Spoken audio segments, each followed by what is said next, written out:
또 혼자였습니다. 주님, 성탄절 예배 시간이었어요. 오전 11시 넓은 예배당에는 제 목소리만 울리고 있었습니다.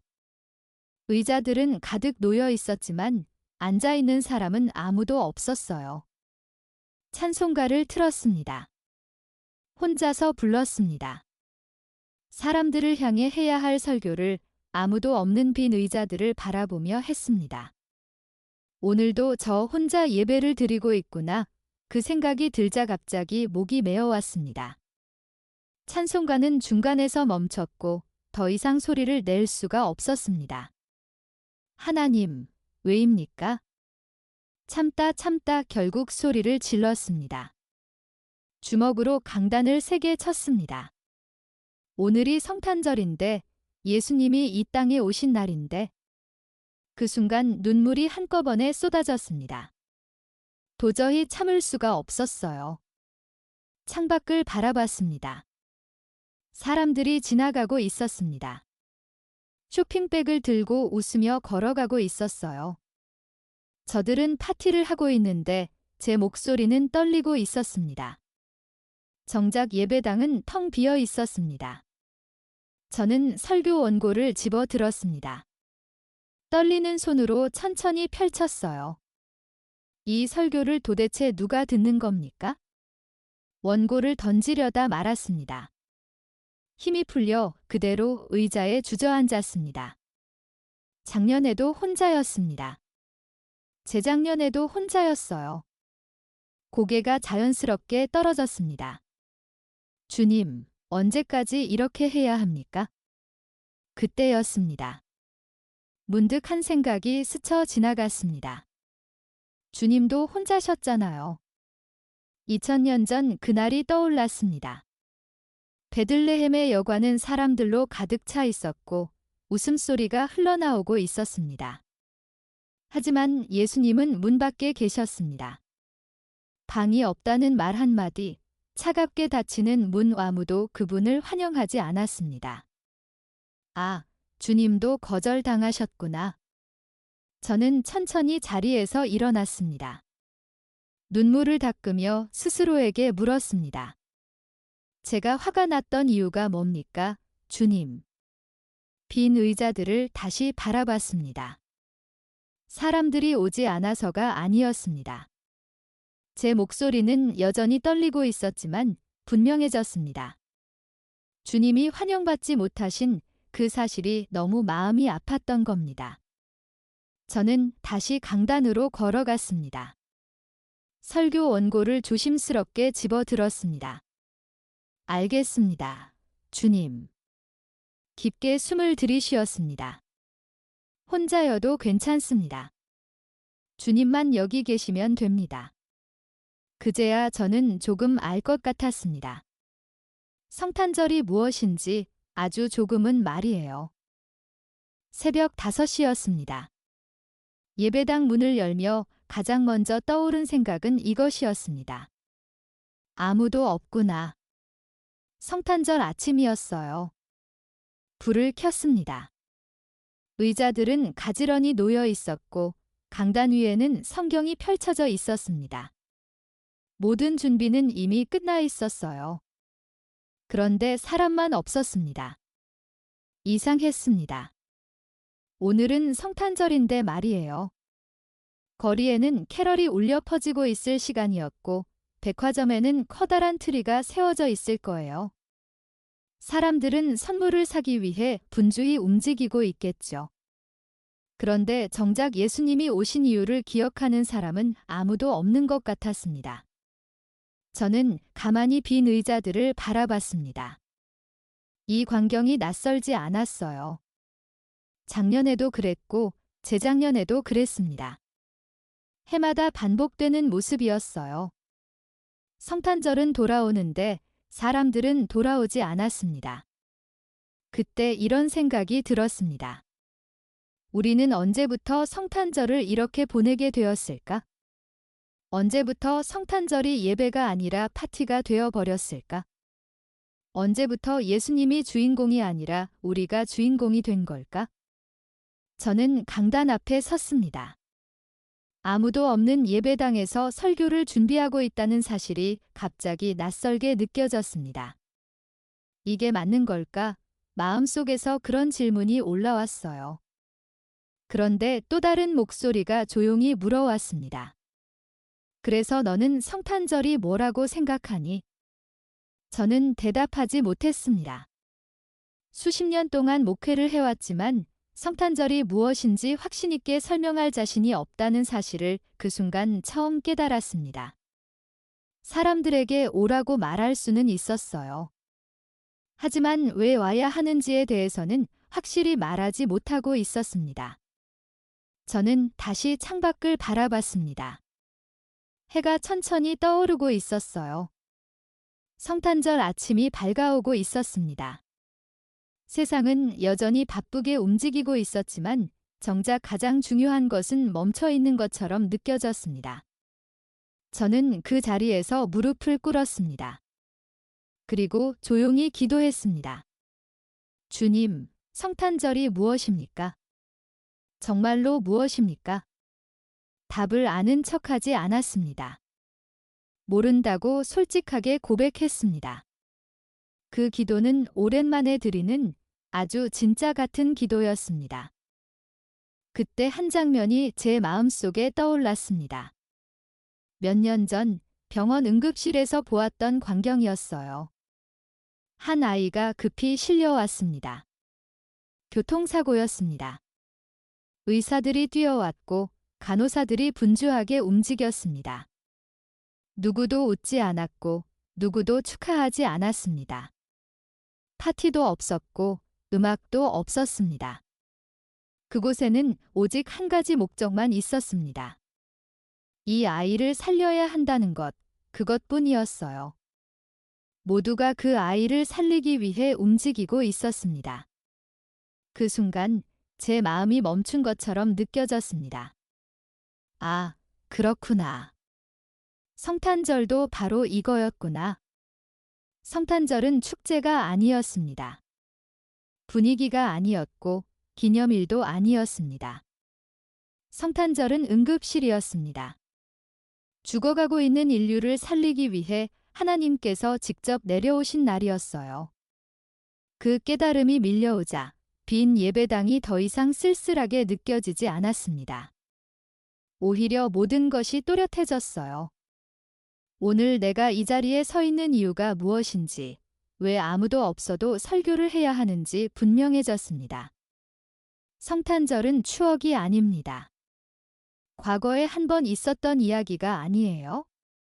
성탄절은 지금도 계속되고 있는 구조 작전입니다. 하나님은 그날만 오셨던 분이 아닙니다. 지금 이 순간에도 여전히 우리를 살리기 위해 움직이고 계신 분이십니다. 그래서 저는 다시 스스로에게 물었습니다. 성탄절은 도대체 무엇입니까? 이 질문에 제대로 답하지 못한다면 우리는 평생 성탄절을 놓친 채 살아가게 될지도 모릅니다. 사람들은 성탄절을 각자 다르게 생각합니다. 어떤 사람은 가족이 모이는 날이라고 말하고 어떤 사람은 선물을 주고받는 날이라고 합니다. 또 어떤 사람은 한 해를 마무리하는 특별한 시간이라고 이야기하죠. 틀린 말은 아닙니다. 하지만 그것이 성탄절의 핵심은 아니었습니다. 우리는 언제부터 본질을 놓치기 시작했을까요? 저는 어린 시절의 한 장면이 떠올랐습니다. 제 생일이었어요. 친구들이 집에 모였고 케이크가 있었고 선물도 있었고 노래도 불렀습니다. 모두가 즐거워 보였습니다. 그런데 정작 저는 방 한쪽에 앉아 있었습니다. 이상하게도 전혀 즐겁지 않았어요. 엄마가 물으셨습니다. 오늘 내 생일인데 왜 그렇게 조용하니? 저는 솔직하게 대답했습니다. 다들 너무 즐거운데 정작 내가 왜 여기 있는지 모르겠어요. 그때는 몰랐지만 지금은 알 것 같았습니다. 주인공이 빠진 파티였던 거예요. 성탄절도 그렇게 되어버렸습니다. 예수님은 사라지고 사람들만 남은 축제가 되어버렸습니다. 그래서 오늘 분명히 말할 수 있습니다.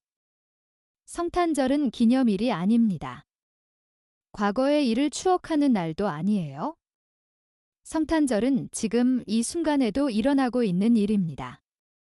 성탄절은 분위기가 아닙니다. 캐럴이 흐른다고 성탄절이 되는 것도 아니고 트리가 세워졌다고 성탄절이 되는 것도 아닙니다. 성탄절은 장식으로 만들어지지 않습니다. 그렇다면 성탄절은 무엇일까요? 한마디로 말하겠습니다. 성탄절은 한 생명을 살리기 위한 하나님의 결단입니다.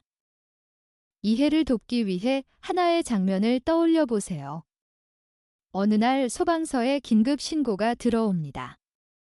집에 불이 났다는 연락입니다. 그때 소방관들이 무엇을 할까요? 오늘이 무슨 날인지부터 확인할까요? 소방서 창립 기념일이니 케이크부터 자르고 축하부터 할까요?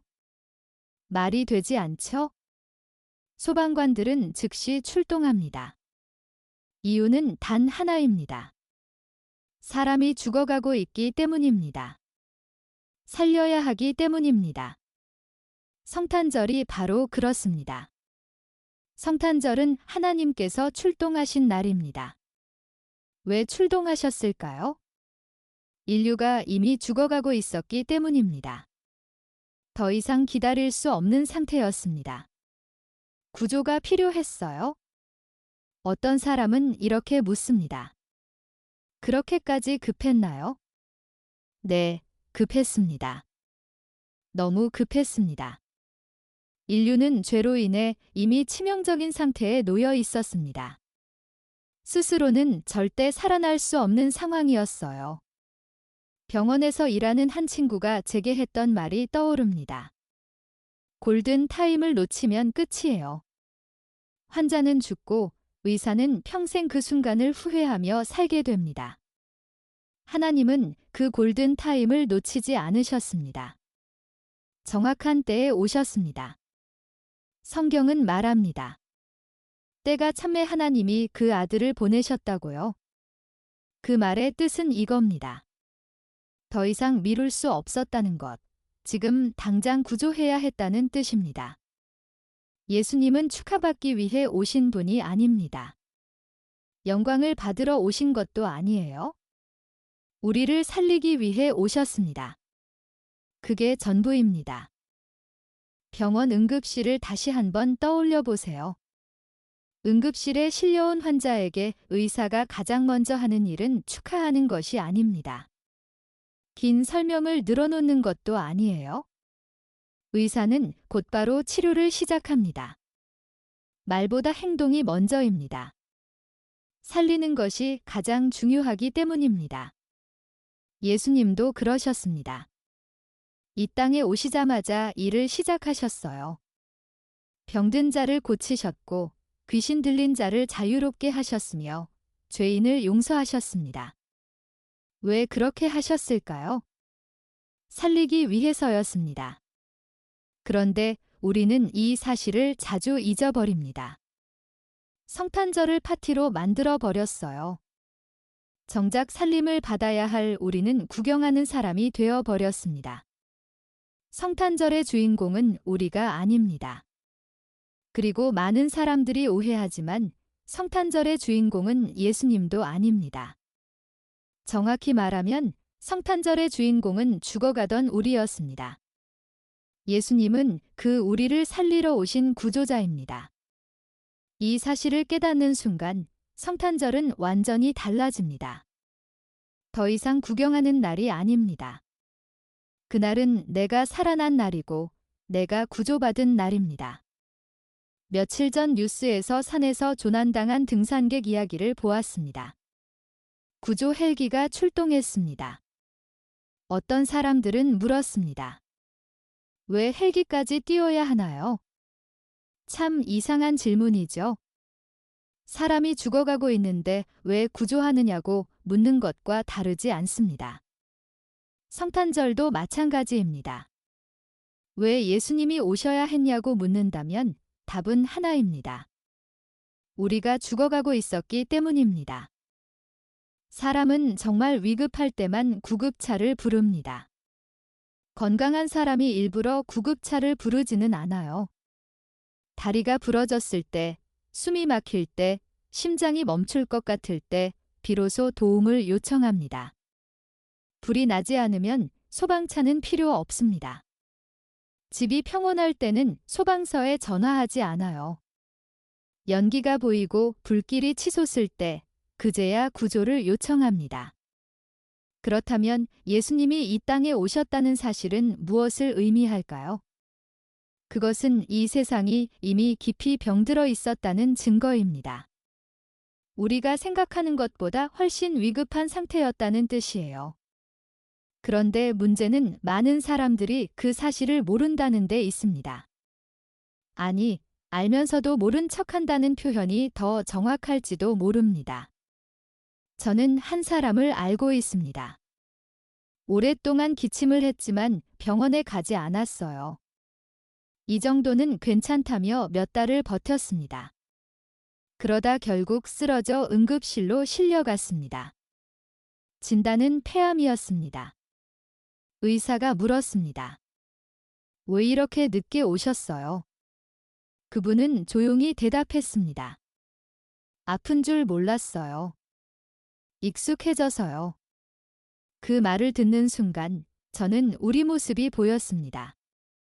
우리는 죄에 너무 익숙해져서 아픈 줄도 모른 채 살아갑니다. 죽어가고 있으면서도 괜찮다고 말합니다. 이 상태가 정상이라고 착각합니다. 하지만 성경은 분명히 말합니다. 모든 사람이 죄를 범하였고 하나님의 영광에 이르지 못하였다고요.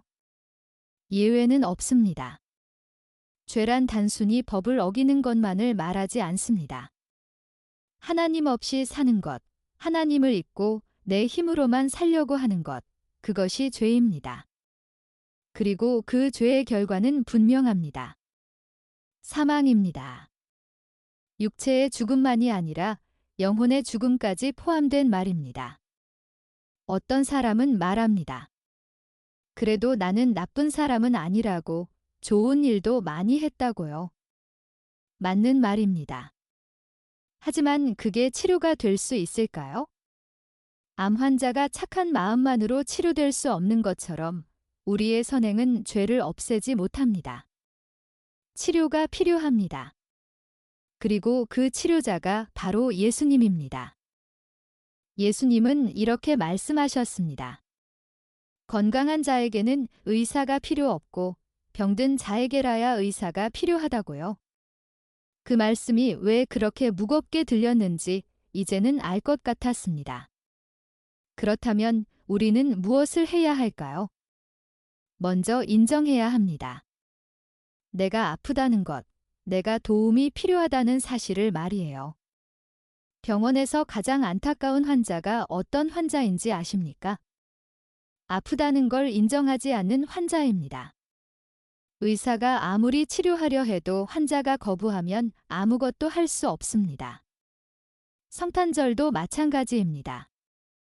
하나님은 이미 구원을 준비하셨고 예수님을 보내셨습니다. 그런데 우리가 거부하면 그 구원은 우리에게 이를 수 없습니다. 그래서 오늘 이 질문이 우리에게 던져집니다. 당신은 정말 괜찮습니까? 정말 도움이 필요 없습니까? 아니면 너무 익숙해져서 아픈 줄도 모르는 건 아닙니까? 예수님은 왕궁에서 태어나지 않으셨습니다. 화려한 궁전에 오시지 않았어요. 부드러운 침대가 아니라 짐승들이 먹이를 먹는 말 구유에 누이셨습니다. 왜 하필 그곳이었을까요? 어떤 사람들은 가난하게 태어나셔서 겸손을 보여주신 것이라고 말합니다. 틀린 말은 아닙니다. 하지만 그보다 더 깊은 의미가 있습니다. 마구 가는 사람이 머무는 곳이 아닙니다. 냄새가 나고 더럽고 누구도 오래 있고 싶어 하지 않는 장소입니다. 바로 그곳에 하나님의 아들이 오셨습니다. 이것은 우연이 아닙니다. 철저히 의도된 선택이었습니다. 몇 년 전 집 근처 쓰레기 매립장에서 있었던 일이 떠오릅니다. 사람들이 피하던 그곳에서 아기 울음소리가 들렸습니다. 누군가 아기를 버린 것이었습니다. 쓰레기 더미 사이에 놓인 그 아기를 보며 사람들은 울었습니다. 왜 하필 이런 곳에, 왜 이런 장소에 아기를 버렸을까? 그때 한 사람이 이렇게 말했습니다. 이 아이가 여기 있다는 건 아무도 원하지 않았다는 뜻이야. 마구간도 마찬가지입니다. 아무도 책임지지 않던 자리, 아무도 원하지 않던 곳, 바로 그 자리에 예수님이 오셨습니다. 마구간은 단순한 장소가 아닙니다. 그것은 우리의 상태를 보여주는 상징이었습니다. 우리는 죄로 인해 하나님께로부터 쫓겨난 존재들이었고 아무도 우리를 원하지 않았으며 천국은 우리를 받아줄 수 없는 상태였습니다. 그래서 예수님이 우리가 있는 자리로 내려오신 것입니다. 마구간은 우리가 있었던 자리였고 주님은 그 자리로 오셨습니다. 어떤 사람은 이렇게 말합니다. 나는 그 정도로 나쁜 사람은 아니라고요. 하지만 성경은 분명히 말합니다. 의인은 없나니 하나도 없다고요. 우리는 스스로 생각하는 것보다 훨씬 더 깊이 병들어 있었습니다. 하나님의 형상을 잃어버린 채 본능과 욕망에 끌려 살아가는 존재가 되어버렸습니다. 마구간에는 왕도 없고 귀족도 없습니다. 오직 짐승들만 있습니다. 그런데 바로 그곳에 왕이 오셨습니다. 영광의 주님이 가장 낮은 자리로 내려오신 것입니다. 이 장면이 우리에게 말해주는 메시지는 분명합니다. 아무도 돌보지 않는 곳을 하나님은 돌보신다는 것, 아무도 사랑하지 않는 사람을 하나님은 사랑하신다는 것입니다. 구조대원들을 떠올려 보세요. 그들은 안전한 곳에 머물지 않습니다. 산에서 조난당한 사람을 구하기 위해 가장 위험한 곳으로 들어가고 바다에서 표류하는 사람을 찾기 위해 거친 물살 속으로 들어갑니다. 왜 그럴까요? 거기에 구조받아야 할 사람이 있기 때문입니다. 예수님도 그러셨습니다. 안전한 천국에 머무르지 않으시고 위험한 이 땅으로 내려오셨습니다. 마구간이라는 가장 낮은 곳으로 오셨어요. 그 장소 자체가 이미 오심의 이유를 말해주고 있었습니다. 나는 버림받은 자들을 찾으러 왔다. 아무도 돌보지 않는 자들을 돌보러 왔다. 그래서 성탄절은 위로가 됩니다.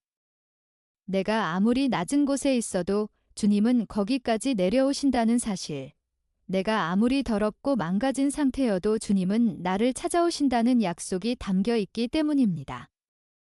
마구간의 메시지는 이것입니다. 하나님은 당신을 포기하지 않으셨다는 것, 바로 그것입니다.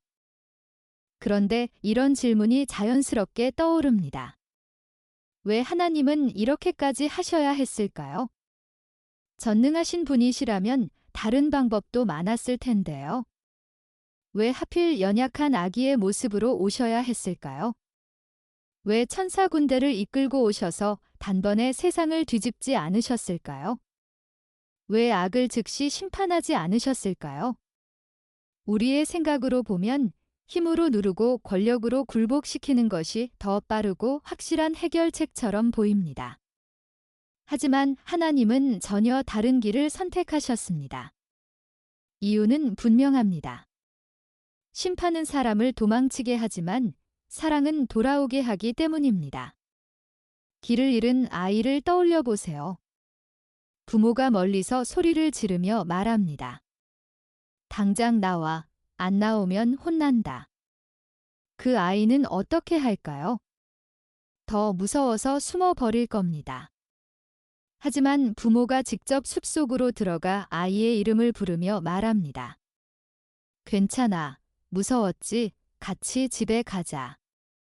그때 아이는 조심스럽게 모습을 드러냅니다. 하나님은 두 번째 방법을 선택하신 것입니다. 소리쳐 굴복시키는 방식이 아니라 직접 내려오셔서 사랑으로 부르시는 길을 택하신 거예요. 그래서 예수님은 위협적인 모습이 아니라 안아줄 수 있는 아기의 모습으로 오셨습니다. 우리가 두려워하지 않도록, 우리가 도망치지 않도록 말입니다. 천사 군대를 데리고 오지 않으신 이유도 같습니다. 군대는 정복을 의미하지만 예수님은 정복하러 오신 분이 아니었습니다. 사랑하러 오셨습니다. 사람들은 강한 메시아를 기대했지만 하나님은 부드러운 구원자를 보내셨습니다.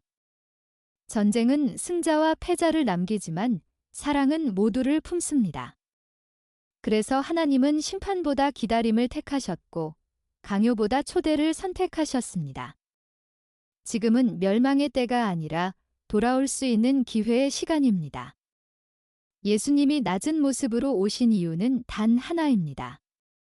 우리가 가까이 다가올 수 있도록 하기 위함이었습니다. 사람들은 예수님을 알아보지 못했습니다. 이것이 성탄 이야기에서 가장 아픈 진실일지도 모릅니다. 세상을 만드신 분이 세상에 오셨는데 세상은 그분을 알지 못했습니다.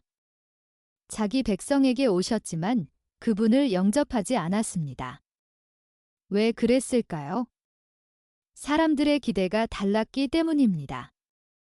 그들은 로마를 무너뜨릴 강한 왕을 기다렸고 권력과 힘으로 세상을 바꿀 메시아를 원했습니다.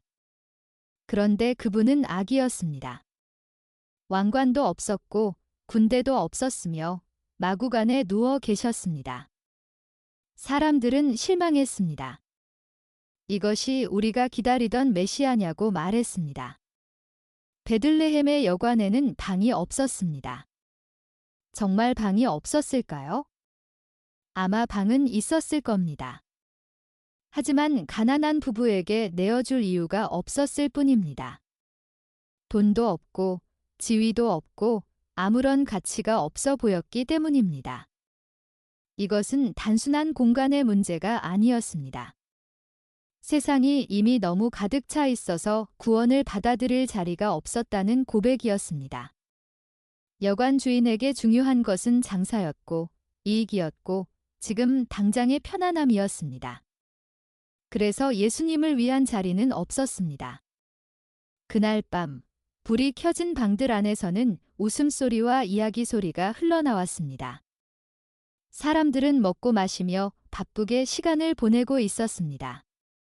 하지만 정작 가장 중요한 일은 아무도 모르게 마구간에서 일어나고 있었습니다. 구세주가 조용히 태어나고 계셨던 것입니다.